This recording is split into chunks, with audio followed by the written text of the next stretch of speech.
AP శాసన మండలిలో లోకేష్ మాట్లాడుతున్నారు. ఇప్పుడు అలా చూద్దాం. మెగా డిఎస్సి ద్వారా 16,000 మంది ఉపాధ్యాయులు ఈరోజు పోస్ట్ మ్యాన్ ఫిల్అప్ చేశారు అధ్యక్ష. సుమారుగా 106 కేసులు వేశారు అధ్యక్ష. 106 కేసులు వేశారు. ఆయన ఎక్కడ మేము బెదరలా అధ్యక్ష. పరిస్థితి ఏంటంటే మేము సింగపూర్కి వెళ్ళి మార్కెట్ చేస్తుంటే వైకాపా పార్టీకి చెందిన ఒక వ్యక్తి ఏకంగా సింగపూర్ గవర్నమెంట్ మొత్తానికి ఈమెయిల్ పెట్టాడు.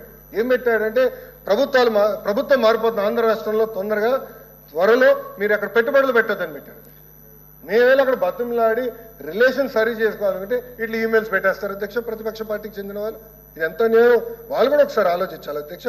మీ పిల్లలకు ఉద్యోగాలు రావాలంటే పెట్టుబడులు రావాలి, రాబోయే తరాలకు ఉద్యోగాలు రావాలంటే ఆంధ్ర రాష్ట్రంలో పెట్టుబడులు వస్తేనే మనకు మంచి భవిష్యత్తు ఉంటుంది అధ్యక్ష. అధ్యక్ష గడిచిన 4 నెలలు మీరు చూస్తే ఆంధ్ర రాష్ట్రం జిఎస్టీ గ్రోత్ రేట్ 20%, 20% అధ్యక్ష. చాలా సిస్టమేటిక్ ఎకనామిక్ యాక్టివిటీ పికప్ అయింది, మూమెంటం స్టార్ట్ అయింది, పెట్టుబడులు వస్తున్నాయి.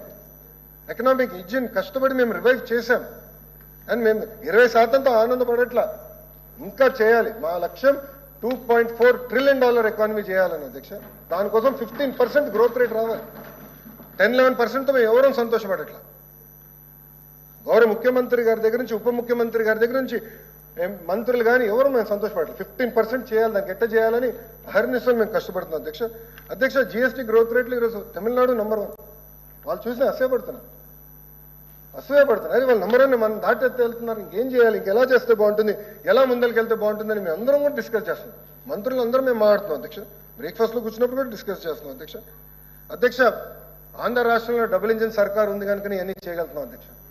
కేంద్రంలో గౌరవ ప్రధానమంత్రి నరేంద్ర మోడీ గారి నాయకత్వంలో, ఆంధ్ర రాష్ట్రంలో గౌరవ ముఖ్యమంత్రి చంద్రబాబు నాయుడు గారి నాయకత్వంలో జోడెద్దుల బండిగా ఈరోజు మేము కలిసికట్టుగా ముందరికెళ్తున్నాం అధ్యక్ష.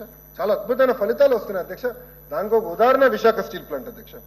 అధ్యక్ష గతంలో విశాఖ స్టీల్ ప్లాంట్ కాపాడింది ఎవరు? Telugu Desam party, Bharatiya Janata party. ఆనాడు చంద్రబాబు నాయుడు గారు ముఖ్యమంత్రిగా ఉంటే ప్రధానమంత్రిగా వాజ్పేయి గారు ఉన్నారు అధ్యక్ష. ఆ రోజు సుమారుగా 1,350 కోట్ల రూపాయలు 1998లోనే ఆనాడు డబ్బులు కేటాయించి విశాఖ ఉక్కు ప్రైవేటీకరణ జరగకుండా మేము కాపాడుకున్నాం అధ్యక్ష. ట్రాక్ రికార్డ్ మాకుంది అధ్యక్ష. కాపాడాల్సిన బాధ్యత కూడా మా పైన ఉందని మాకు బాగా తెలుసు. 2024లో కూటమి ప్రభుత్వం ఏర్పడిన తర్వాత మేము అందరం చర్చించాం.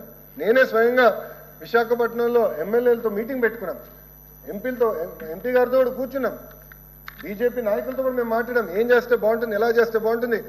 ఎందుకంటే దేశవ్యాప్తంగా ఒక నిర్ణయం తీసుకుంది కేంద్ర ప్రభుత్వం, ఆంధ్ర రాష్ట్రానికి ఎగ్జంప్షన్ వస్తుందా అని చర్చించాం అధ్యక్ష. కానీ డబుల్ ఇంజిన్ సర్కార్ ఉంది కనుకనే ఆంధ్ర రాష్ట్రానికి ఎగ్జంప్షన్ వచ్చింది అధ్యక్ష.